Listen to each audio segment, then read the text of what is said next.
Public notice. On behalf of Mirembe Beddings and Curtains, Mwana Gomomanyinga Mirembe Irene Nagawa.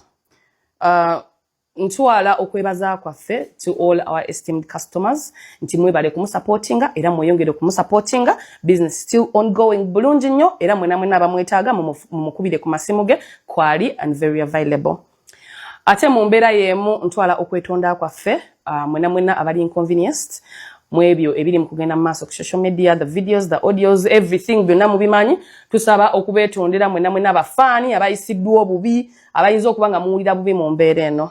Tegeza the general public oba eggwanga lyonna nti omukyala Mirembe takyali in any marital arrangement n'omwami Sseggujja Ivan. Nkiddamu omukyala Mirembe Beddings takyali mu bufumbo ne mwami Nsambya furniture oba mwena gwe mumanyi nga Sseggujja Ivan. Ate ndi wano okutegeeza eggwanga nti obufumbo bwaggwawo dda. Business is still ongoing. Era mwena abawagira Nsambya branch mwebalire ddala okutuwagira tukyatundira ddala furniture era ne beddings ne curtains era mujje bombi mubawagire. Ndi wano okutegeeza eggwanga nti Nsambya branch is not a shared business. Tegabanwa, just by sharing a space. Ya buli omu ali mu kukolerawo business era tusaba buwagizi tubeebaza n'okubeebaza mwena abawagira Nsambya furniture workshop ne Mirembe. Ndabye omuwala omukulu ayina abaana ng'ayagala banne basasike kyekirooto kye kakutte ekipapula mbu we want to inform Mirembe Bedding people fan is out there. Ani yagamba Mirembe ayina bafaani? Kyekyo kye nkugamba mbu fan is out there. Mirembe talina faani n'omu. She has clients. Mirembe ayimba wa? Ayimba wa? Kati bamugamba bafaani bo. Kyekyo kye bamuteeka mu mutwe mbu we want to tell. Okay, ebintu bwe bityo bwe biri essaawa zino. Njatandikira awo waliwo video eyafulumye ne mwasuze mutya musiibye mutya. Omanye amawulire byendi mukulaba nange binneewuunyisa. Okitegeera? Mwasuze mutya, mwasiibye mutya. Abatulaba mu nsi ez'enjawulo. Kanso oli kusebe track nange divorce mbanzi kuse okuleka nti nkutemera ku mawulire gobadde olaba abadde gagenda mu maaso n'okumanya naddala kiki ekituufu ekigenda mu maaso.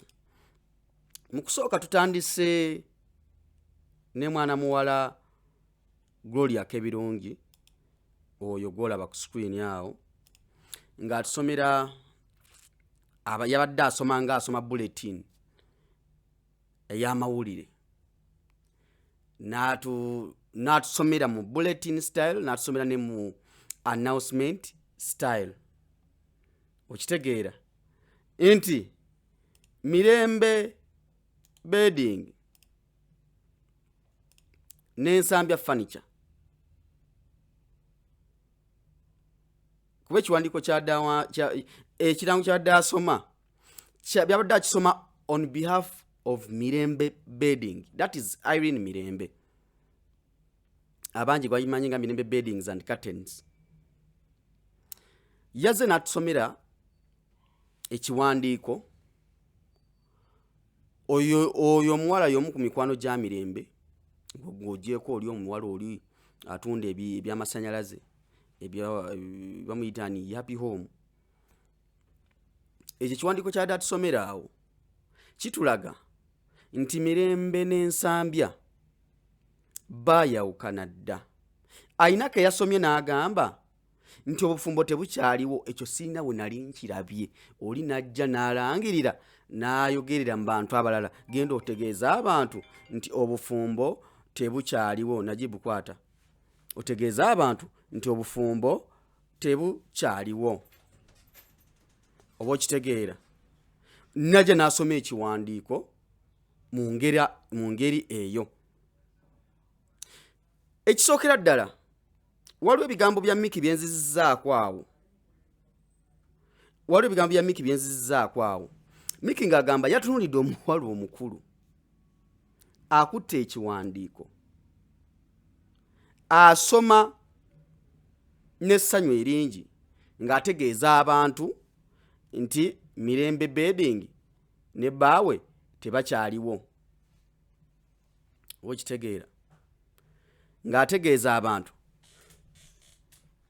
nti Mirembe Bedding ne bbaawe tebakyaliwo. Oba okitegeera mu mbeera eyo.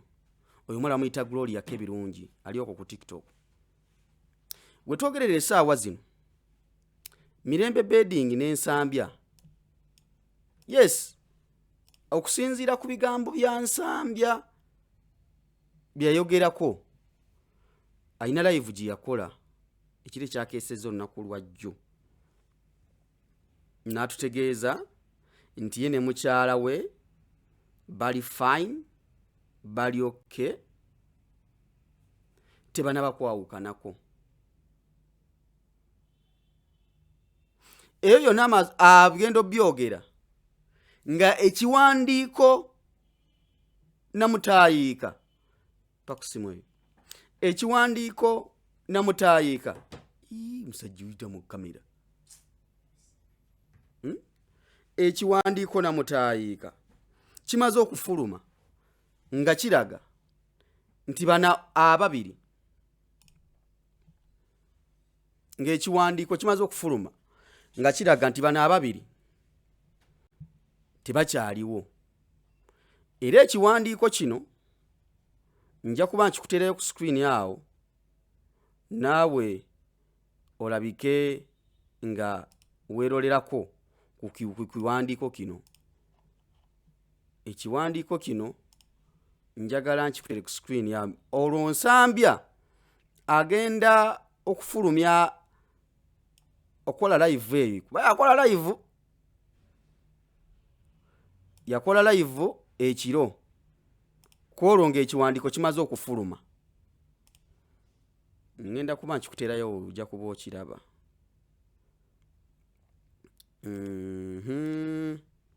Kansooke nkifune wano. Kati Nsambya ekiwandiiko lwamala okufuluma n'atukolerayo ka live. Ekiwandiiko kyali bwe kiti. Ekiwandiiko kyali bwe kiti. Ekyo kyolaba ku screen awo.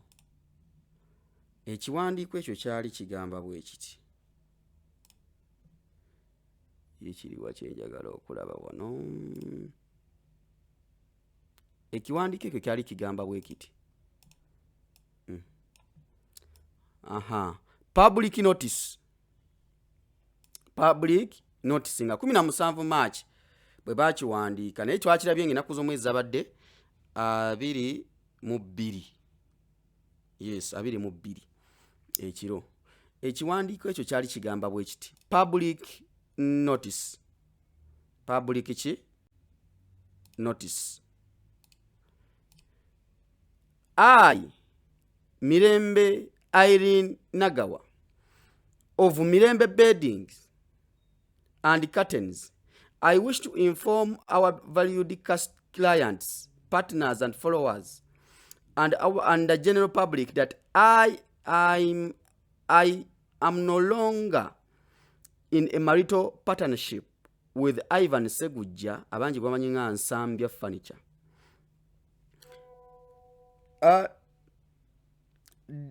This decision is based on personal reasons best known to him.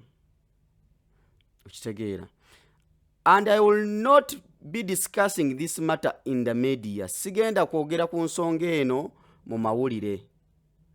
Owulira bulungi? Najja wano n'atugamba atya kambagaziizeemu namwawo mube nga musoma bulungi ekintu kino kye mbasomera, temugamba nti omusajja atusomedde biki bye tutategeera. Njagala mbagaziizeemu nno kye nsoma kye musoma. Kati tugende wansi wano.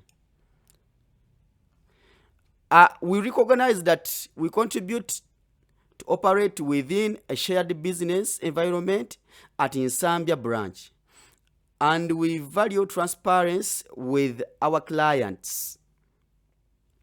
We would like to assure you all our customers that business operations remain ongoing.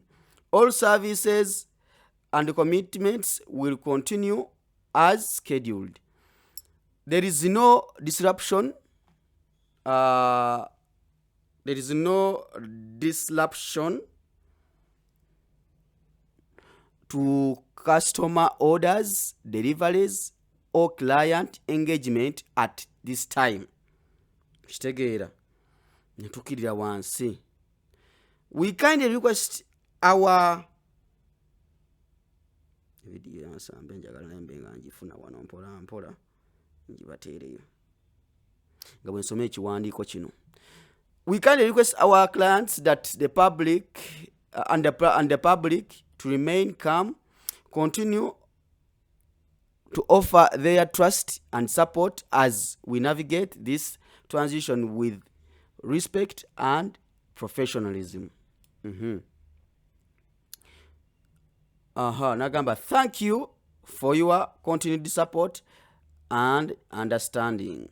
Natekako stamp nasaininga nako Irene Mirembe Nagawa, Mirembe Beddings and Curtains Management. Era wansi nawandikawo nze Irene Mirembe Nagawa. Kintu ekyo mukitegedde bulungi bannaye. Simanyi oba mukifunye bulungi.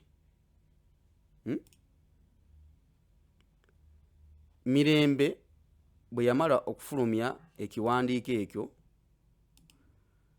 ng'amaze okulangirira mu butongole nti ye n'ensambya tebakyali bonna era tewali kibagatta mu ngeri y'omukwano,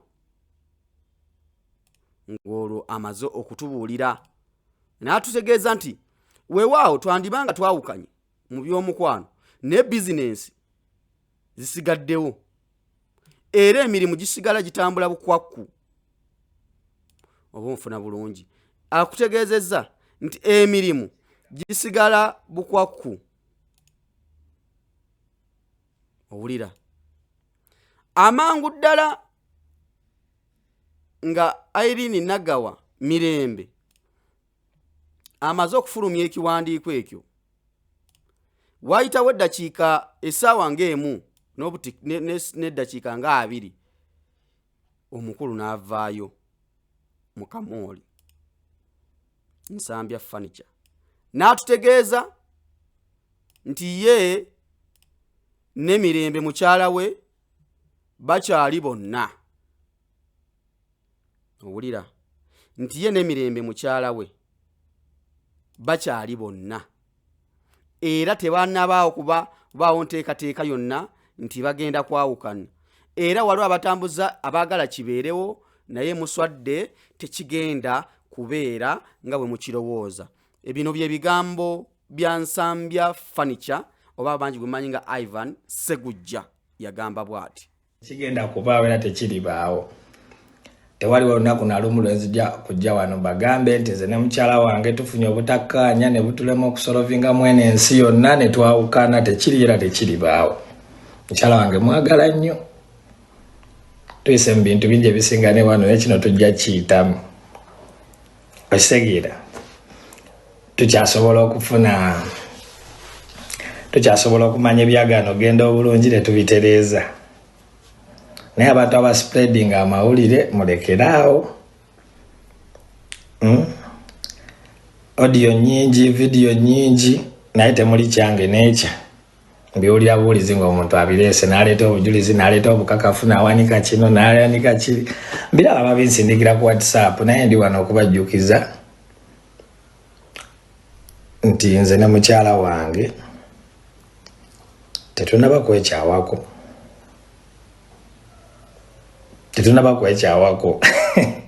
Obaye mwena kati mwagala musanyuke mukube emizira muwulire essanyu. Wano tewali oluggi lwa sitaani. Muli amwagala kufuna ssanyu eryo. Abamu kati abamu mwerangirire nga bawina mugambe tuwangudde bekyaye eyo relationship nayo twagikuba nayo ne tugijjawo nga mukubye relationship eno ne mutandika noleeta zi video nezi audios nga zirimu awo biki mulekeraawo nze nabeera wakwekyawa ne mukyala wange era mujja kundaba wano eno nga tuze nga tubeyanjulira nti tuli mu kwekyawa. Teri muntu agenda kujja wano yayimirira agambe kati bano bekyaye. Tekiriyo. Tewali nsonga esobola kubeerawo wakati wange ne mukyala wange ne tulema okugonjoola, teriyo. Kati ebinabina mwogera ne bane mulekeraako. Ebintu buli wetubanga ebiteredde, buli bibanga ebitereera, buli kimu ekibanga ekiggwa nga mwongera nga muleetayo ebirala nga mutubozeza lomu for reconciliation. Mutubozeza lomu emalawo obutabanguko buli wamu. Kigenda kubaawo era tekiribaawo.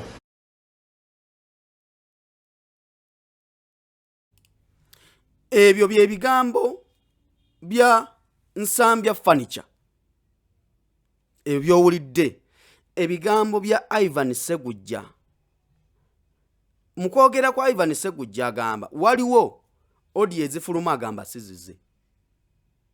Agamba nze sizange munsibako matugambi zikundi isani ekisiwa nambwayo. Kitegeera. Agamba nti audio ezifuluma sizize era tazimanyiiko yadde. Okitegeera. Byonna ebifuluma byonna agamba tewali kike ku bigambo ebyogerwa. Ku bigambo ebyogerwa mu kaseera kano. Era nze nkubuulira wali ebigambo Miki bye yayogedde. Wali ebigambo Miki bye yayogedde n'agamba nti waliwo omuwala omu oyo yasomye ekiwandiiko. Yasomye ekirango ekirangirira nti Nsambya n'Emirembe baawukanye. Abasinga mumanyi ku TikTok okwo yakozesa manya ga Gloria Kebirungi. Ekisooka yesoka neerangirako nti mutamiivu. Ekyo kyo tukimanyi ensi yonna ekimanyi nti mutamiivu watanywedde ku bbiya tabeerawo. Ye n'eccupa bwe obulamu bwa babagattira lubaga. Okitegeera.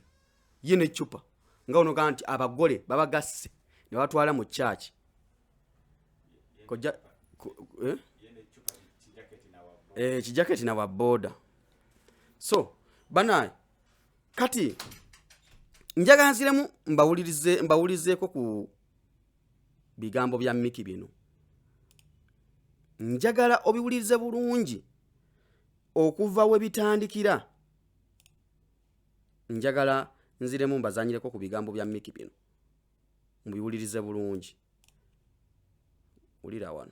Ndabye omuwala omukulu ayina abaana ng'ayagala banne basasike kyekirooto kye kakutte ekipapula. Ndabye omuwala omukulu ayina abaana ng'ayagala banne basasike kyekirooto kye kakutte ekipapula. We want to inform Mirembe bedding people fan is out there. Ani yagamba Mirembe ayina bafaani? Kyekyo kye nkugamba. Fan is out there. Mirembe talina faani n'omu. She has clients. Mirembe ayimba wa? Ayimba wa? Kati bamugamba bafaani bo. Kyekyo kye bamuteeka mu mutwe. We want to tell you Mirembe is in safe hands. Ali mu safe hands. Nsambya yamutemako mutwe. Oba yamusonga mu mmundu. Mugambe munnammwe amazima.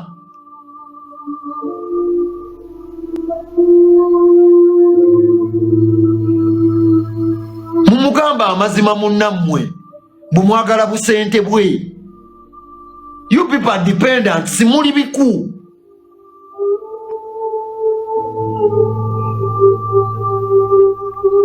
Muli biku. Kyogamba Mirembe mufu tasobola kwata kipapula ekyo n'akitusomera.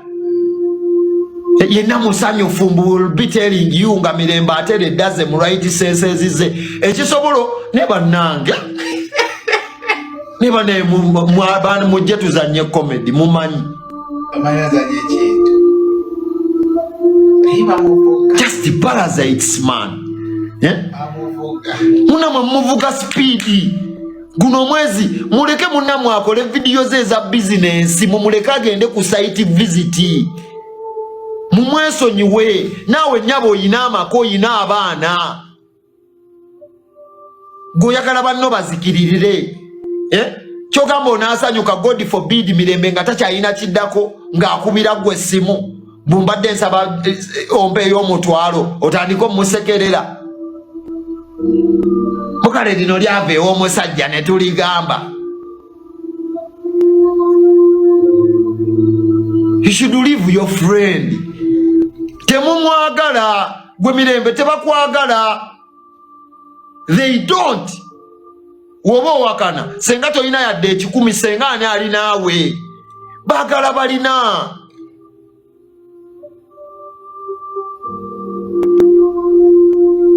Kala haba kwagaliza ki bamwagaliza ki to mumwagaliza omusajja omulungi omulagwe mwamuwadde tali mukuba okakasa mwagala tugamba munaye gwe nyabo ayagambye mirembe ave wono yogo wamufunidde gwali mu bwongo bwe gwagenda omuvuga tali mukuba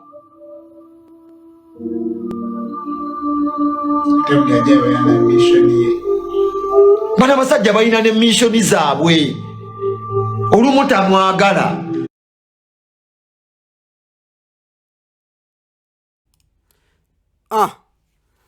Ebyo ebigambo by'owulidde Miki omulaba agamba yono ali wane yaze n'atusomera ekiwandiiko n'ategeeza nga mirembe ne bbaawe bwe bayawukanyira te baali obufumbo bwali bwagwawo dda. Okwongereza eddoboozi ku Miki ekyamazima mirembe nga tuzze mu mazima nga tuvudde mu by'okusaaga bana abaniga tebakwagala. Gino mikwano gye ebyaddala nga tuzze mu mazima tebakwagala era tebali kwagala. Tobeerangayo n'essuubi erigamba nti zino enkwezenge zikwetoolodde zino zikwagaliza akalungi n'akamu. Mirembe kino kikugamba bano mikwano gye abakuwagenda ebbali buli omu alina omusajja ewuwe ne yasomye ekiwandiiko kituufu alina omusajja we ne yasomye ekiwandiiko alina omusajja we. Kansembeza akazindaalo wano ne yasomye ekiwandiiko asula mu kifo kya musajja era bwe yamaze okusoma ekiwandiiko ekyo mirembe nkukakasa ebigambo bino omuwalo yagenze mu kifo kya bbaawe. Bino ebigambo mbikugamba mirembe oyo omuwala omulaba bwe yamaze okusoma ekiwandiiko ekyo yagenze mu kifo kya bbaawe ne bagamba kale ffe tumaze obufumbo bw'oli kati let us focus on our marriage. Meaning kitegeeza nti zino enkwezenge ezikwetoolodde zonna zikwagala oli bubi. Bino nkubuulira ezo zonna nkwezenge zikwagala oli bubi tezikwagalangako era bw'onooba oweddemu akasente nga tokyalina ojja kulaba nga ezo enkwezenge zikwetoolodde zigenze. Teekawo abiri olunaku bwe bulikya nga wallahi mirembe tolinamu yadde ekikumi.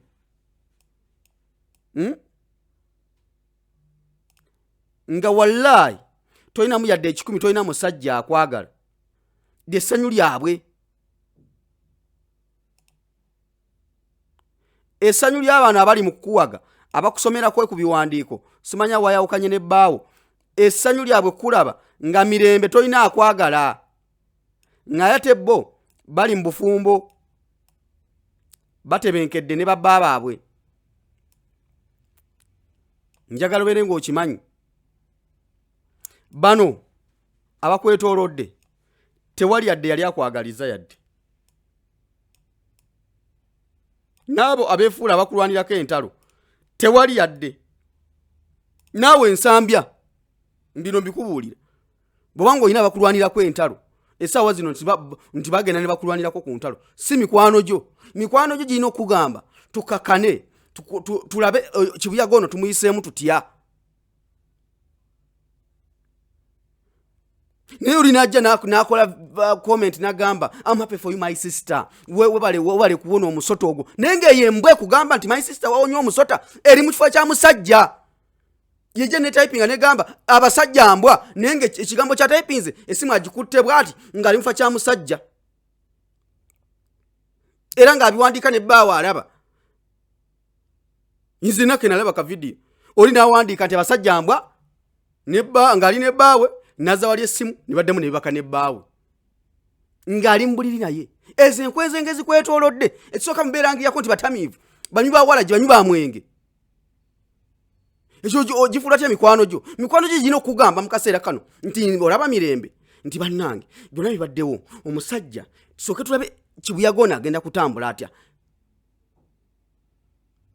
Mikwano gyo sijja gitse mikwano gyo mu kaseera kano sijja girina okugamba nti lesuulawo omusajja. Abamweze empumba tuutu zakalemu obufumbo bwa mirundi ng'ena. I'm telling you the truth. Ebyoyita bikwano bye ebisirisule bigwagwagwagwa. Mukwano gwo yakugamba nti banaye embeera yonna ebaddewo. Tota audio. Naye abawumba tuutu abakuliraanye bagamba zite ensi etegere nti bakutulugunya. Osegeera. Abawumba tuutu abakuliraanye bagamba audio zite ensi etegere nti bakutulugunya. Obadde ofa. Okisegeera. Nti audio zite obadde ofa. Okitegeera. Eje mikwano gy'empumba tuutu gire gikugamba nti ta audio obadde ofiira mu nnyumba. Yes tewali awagira bufumbo buli toxic. N'emikwano gye gijandibadde gisookerwako okubaako zikigambe kirimu amagezi. Nkimanyi mu kaseera kano obanga mirembe wafunyeyo omusajja omulala tosobola kuwabulwa. Oyinza okuba wafunyeyo omusajja omulala nga nsambye essaawa zino omulaba nga kisasiro omulaba nga kisassalala. Naye ku bonna bakwetodde tewali agambyeko nti naye ng'opapyemukko twali kikutte bwe tuti ne bwe tuti. Bye bakugamba bw'anakola kino kirikoodinge tukite tukifulumye. Neze embaate ezo zoolabe zikwetoolodde zina abasajja zisiba zikaaba olwalaavu bazikubira na mu nnyumba mu tezoogera. Tebasobola kwogera. Ezo embaata zoolabe ezo z'oli nazaawo ezeefula mikwano gyo bazikuba nteeka ne mu kinene ezijja mu katono bazikuba. Mirembe kubuulira ayo mikwano gye gikugamba nti goba akasajja kaveeko kabadde kaavu kanaku kagobe kagende. Be basinga okuba n'obusajja obunaku. Nkubuulira because mwanyi lwaki gwe tebakwagaliza kalungi konna essaawa zino obasingako. Obasingako obasingira ddala kuba abamu tebalina na mirimu gitegerekeka. Mirembe oyina branches 3 ez'amaduuka ate agayimiridde. Oyingiza kumpi akawumbi k'essente. Ogenda China okushopinga. Ezo embaata ziyinza zigenda okukuloga ne China nga tokyagendayo. Anti basoose kuloga ne bakuggyako omusajja. Mugamba nti eddogo teririyo. Eddogo gye riri. Mirembe basoose kuloga ne bakuggyako omusajja. Egyo mikwano gye gikuloga. Osegeera. Eje mikwano gikwetolodde gye gikuloga. Kati utwale mu saidi y'eddogo. Abakwetu kati omusajja bamugjeewo. Kati kibaddako okutunulya bizinesi gy'oyina. Ebyo biwala by'otambula nabyo ebyo tebina bizinesi tegerekeka. Tebakwagala kwanga oli bulungi. Kati ekisooka omusajja bamugjeewo empagi mu maka bagijjeewo. kati ekiddako bagenda tunulya business lwaki alina business ekyakola nga ate omusajja twamujjako ne business bagenda gikulemesa ojja kuddayo wamwe kangulumira ibayita ekangulumira ku lw'emikono eyo ojja kuddayo teeka wabiri watch the space wandyawukanye ne Ivan Nsambya ne mwawukana byammwe mpola neje ne migumu egikwetolodde gikuteekamu ebigambo they are fools mikebe gireekana buleekanyi gireekana gina obusajjasajja bwe gyewasiza ate ne gimu gyawasa obuvuuka obuto osegeera giraba emyaka gigirekawo ne gibuukira obuvuuka obuto obutambula ne kikalama nga katambula ne kikabuukira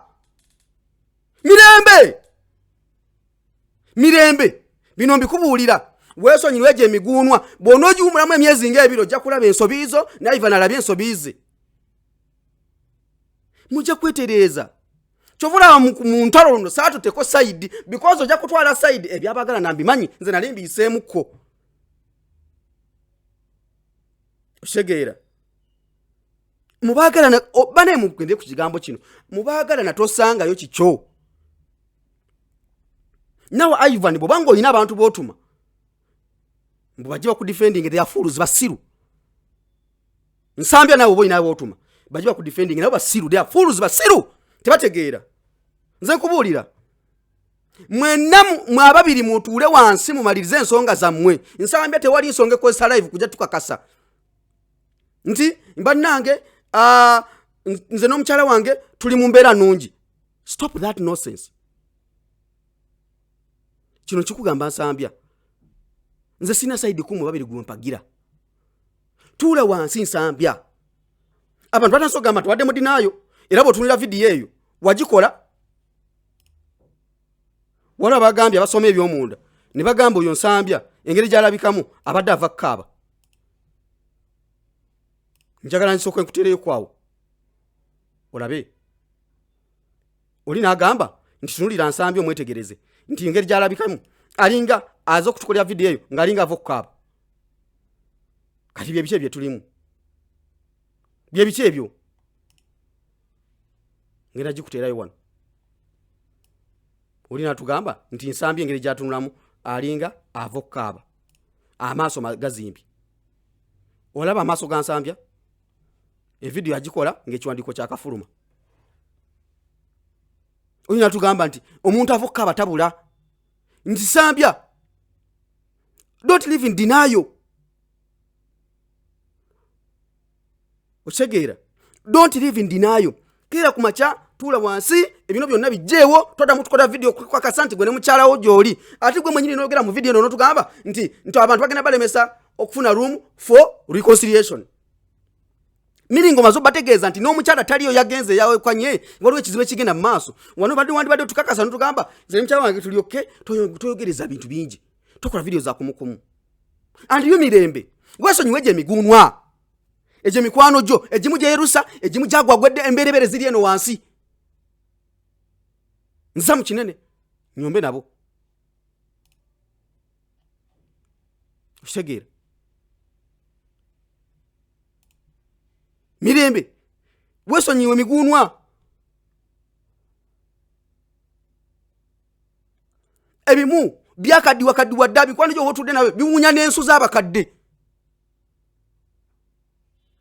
bikatusa okutuuka okukaddiwa okutuukawo nga tebifunangako laavu etegerekeka bibadde mu malya 8 ebyo biwala ebikwetolodde ebimu birimeddwa amaka kati biraba omuwala omuto avunya omuvubuka munne ebiwala ebimu ku bikwetolodde birina agasajja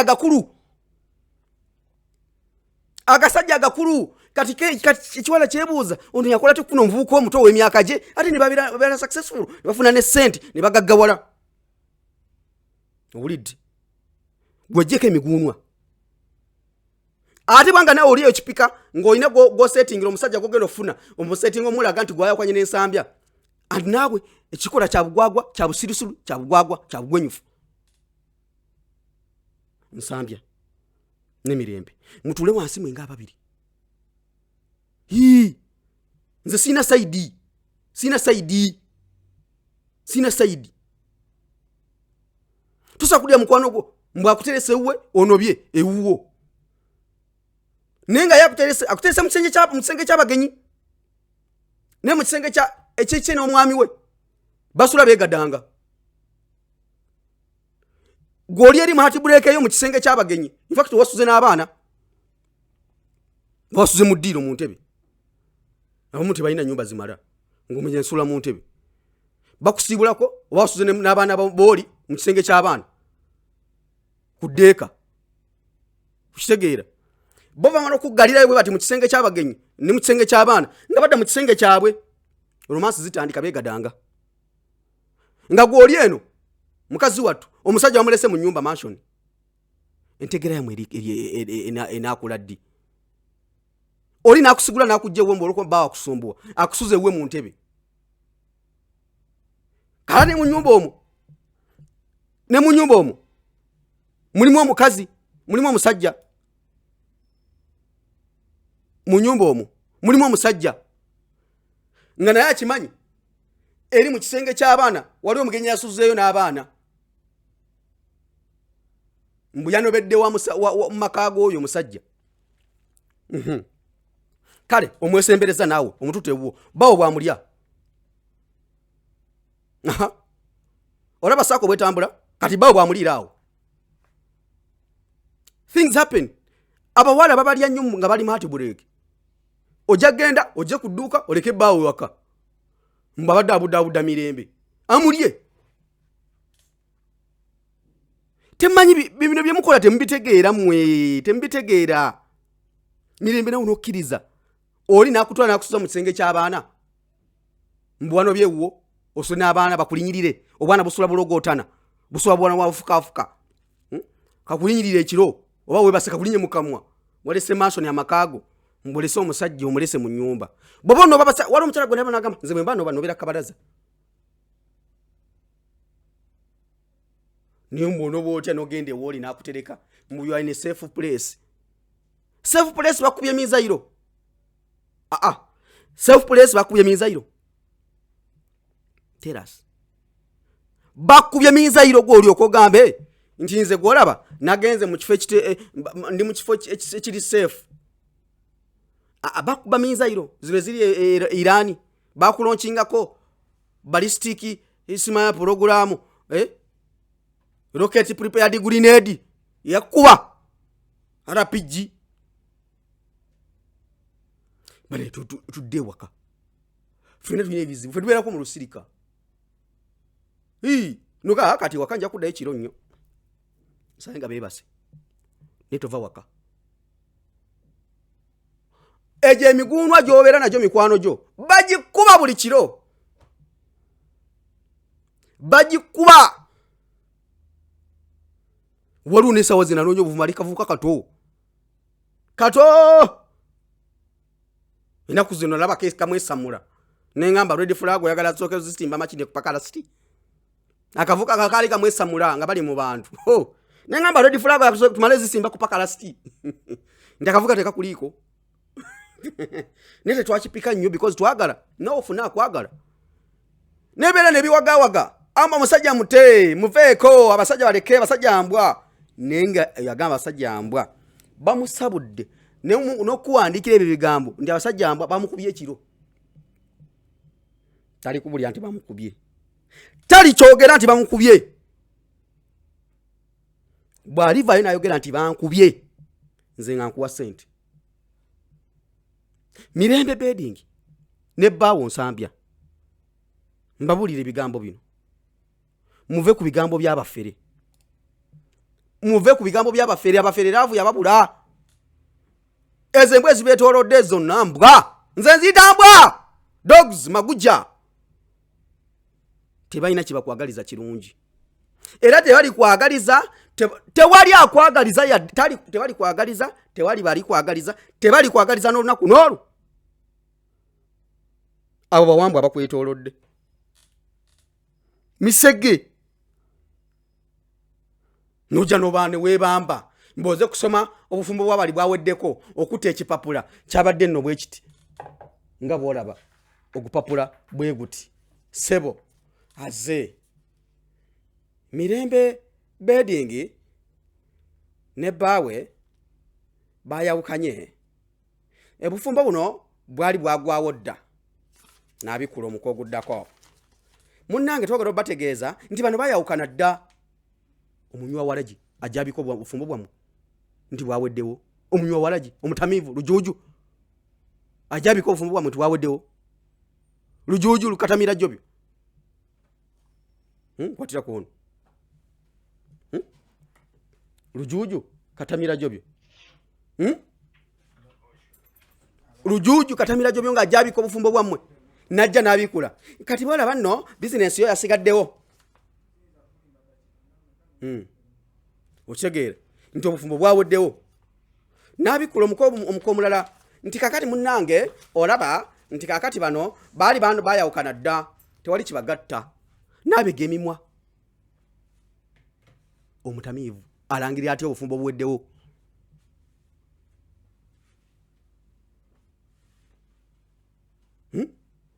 Ebyo ebiwala ebiguunwa by'osindika biji bikulwanira entalo tibikwagaliza. Kati omusajja yavuddewo Mirembe nkubuulira. Omusajja yavuddewo. Kati omusajja wavuddewo bagenda tunya kumulwanisa eki? Aina business soke tujikube. Bagenda kukuba omukomu kakota. Oja sigala nga nebi MBC TV toina de microphone.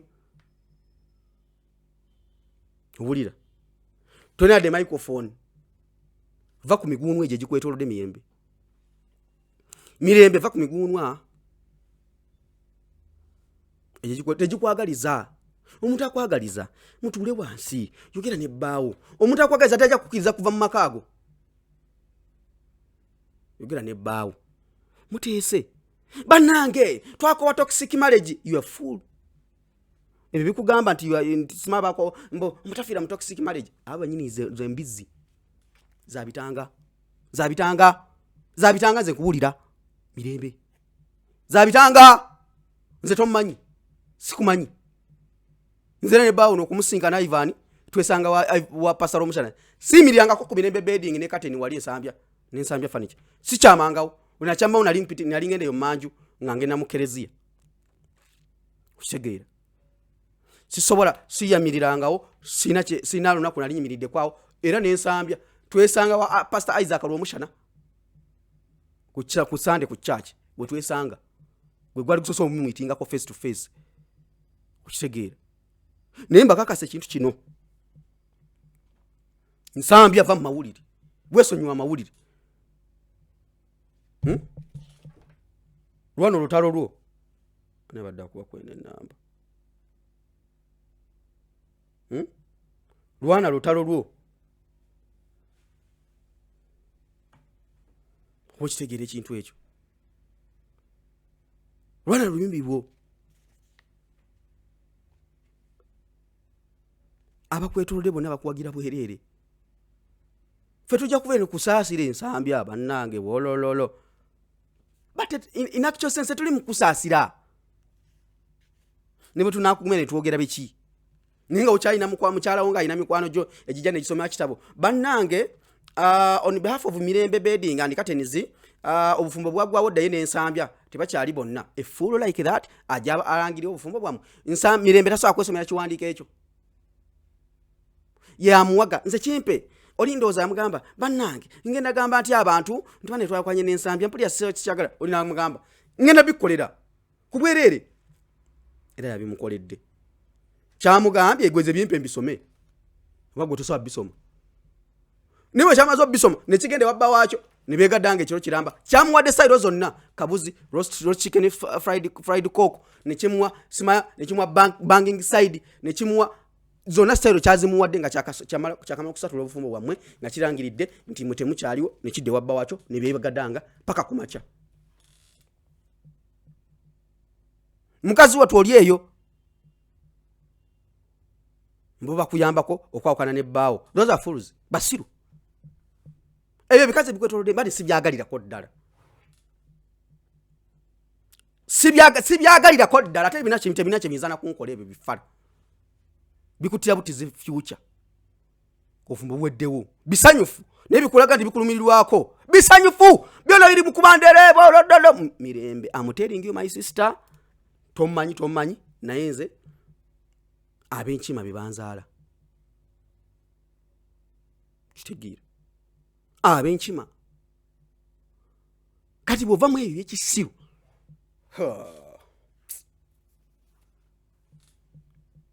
Egyo mikwano gyo obadde okoze ka studio ko ka podcast wakakola bulungi mutugeyeze abasajja mutwambudde engoye bwe tuwunya abasajja bakopi balabika bubi bikoze bitya muwaserero olimi n'ogamba nti wakwana kakasajja nga bakayita Ivan n'ogamba nti omugunu ogwo of which message yali etuuka gyeraga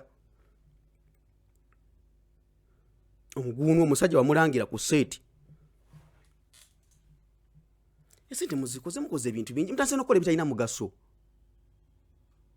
Osegeera sigama tubawala na tetwagala mbere mu kantu but you have started okukola ebintu ebyekisiru mirembe bedding calling yo teri mu kukola YouTube calling yo teri mu kola YouTube calling yo eri mu business that is not your calling ogenda kola ma studio gono gamaleyo MBC radio MBC TV MBC Pink Room because bitya obimaleyo but that is not your calling. Your calling is in business. Era sikwogera bina yiba YouTube ebichano bya mubimukola ebyo. Tibina lugendo. Fetwa jeno nga tuina calling ekola mawulire kukola lugambo nga betukola wano. But mirembe, you a business woman or ina kola sente. Faba kwogerera ko tubereno tukola gwa fenti calling yafu ya kwasama.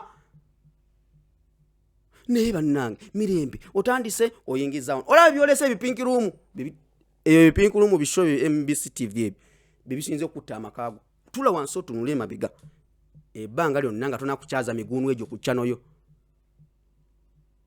singa chane wajikolayo ngayo yakutunda yakola business and enterprises oshegeera abantu okumanya business etambule etya nikasa walete je migunu ejandiko kugeya abasajja kati mukwogera ebingi abo boogera ekigambo nga ate kiro wakiyiseemu anti mikwano gyo bajogerawo nze nasanga ko olusajja nenukola bwe kiti boogera ekigambo nga kituufu ddala nsambya yakikoze eggulo nogamba olaba buzibu buvudde mu MBC TV tetugirwana nti eveewo MBC TV nze nkuwulira mirembe singa bagikola mu business perspective ngetula tusomesa business nze nkoze bwe nti the hustle has been like this ntambuze in fact watotanso okuchaza abantu abo bakyala abakozi business zaabo ne customer atandika okugeya abasajja kuva mu boxer paka mu pijama ne manyirawo nti mirembe the future is not brighter as you may think. Your friends are trying to crush your future. Bajikuba bagisanyawo. Inze bimu kubyenda byavuddeko obufumbo mukwawukana. Ebyo bipinki room.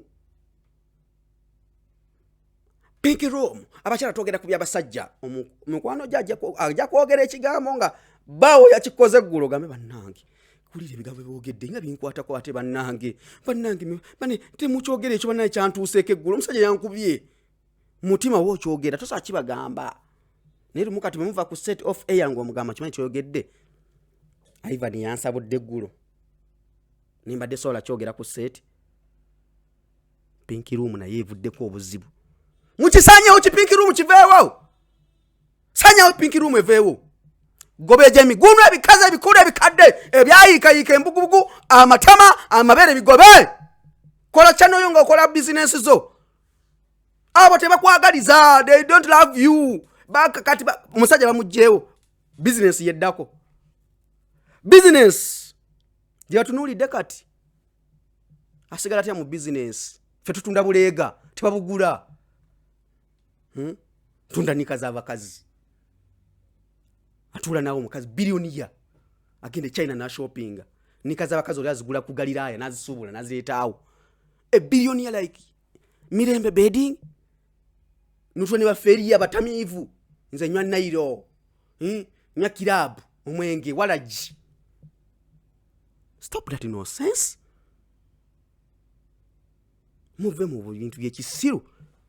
Muve mu bintu byekisiru byaddala bane mutegere nti obulamu gye buli mukyuse obulamu muve mu ebyo byekisiru byana emirembe n'ensambya. We love you nga muri mwenna oba temwagalana oba mwagalana tugwagala nga muri mwenna. Nsambya wesiriwaze byekisiru byonna bikole tubagala gwe n'emirembe nga muri mwenda nga muri muti oba mwagalana oba temwagalana ffe tujja bbaka kamubeereyo because oyina abaana babadde owa emirimu eyo bizinesi nsambya nga tuvudde mbyokusaaga ebyaddala bwe mwawukana ebyaddala nga bwe mbiraba mu mbeera gye birimu toyinawo bizinesi ge mazima nawe mirembe teugamba nti nze nja kwana n'omusajja bizinesi esigale yeemu okitegeera abamu abakyabajja kukyo kujja okuwagira mirembe ambadde bakuwagira because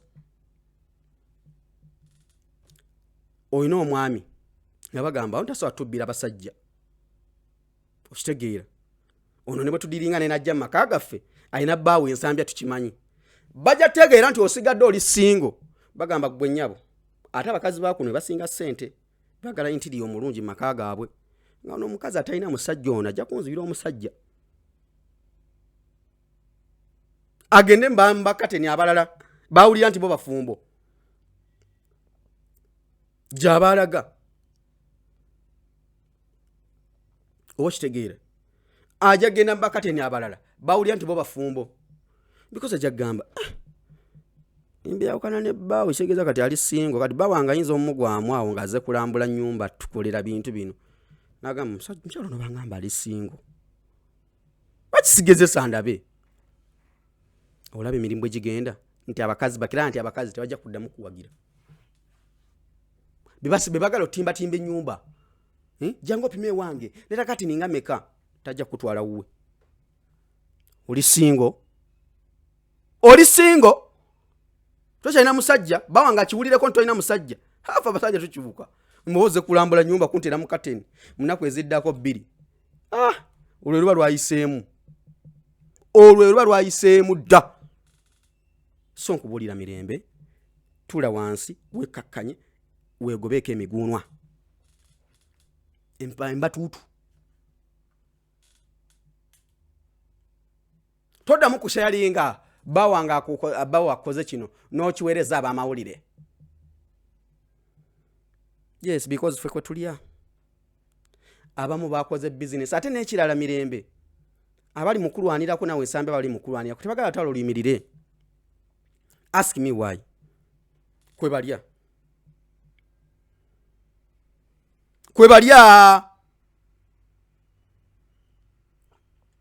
oba kitegeera ekintu ekyo nti esaawa zino kwe balya ku lutalo olwo tebali kusawa dukkiriza kuyimirira olutalo omwe nga mulwana abalwanirako nsambya tebakkiriza lutalo kuzikira abalwanirako mirembe tebakkiriza lutalo kuzikira kuba bagenda basolooza nawulire nti omusimbi guyitingana bagenda obasolooza bagenda obakamula nanti bagala otalo tuke paka nga mugwa mukaaga ate mwagala dusizinga luveyo kati tebasoba bakkiriza era egyo emiguunwa gye gikuliko egyo bikasa gigamba nokimanyi abasajja bamanyiira nogamba oh my god kiraka kitufu amanyiira but all in all we want you together miremba ninsambya nve byekisiru oba mwagala oba temwagala natubagala babiri muzo business eddemu ekole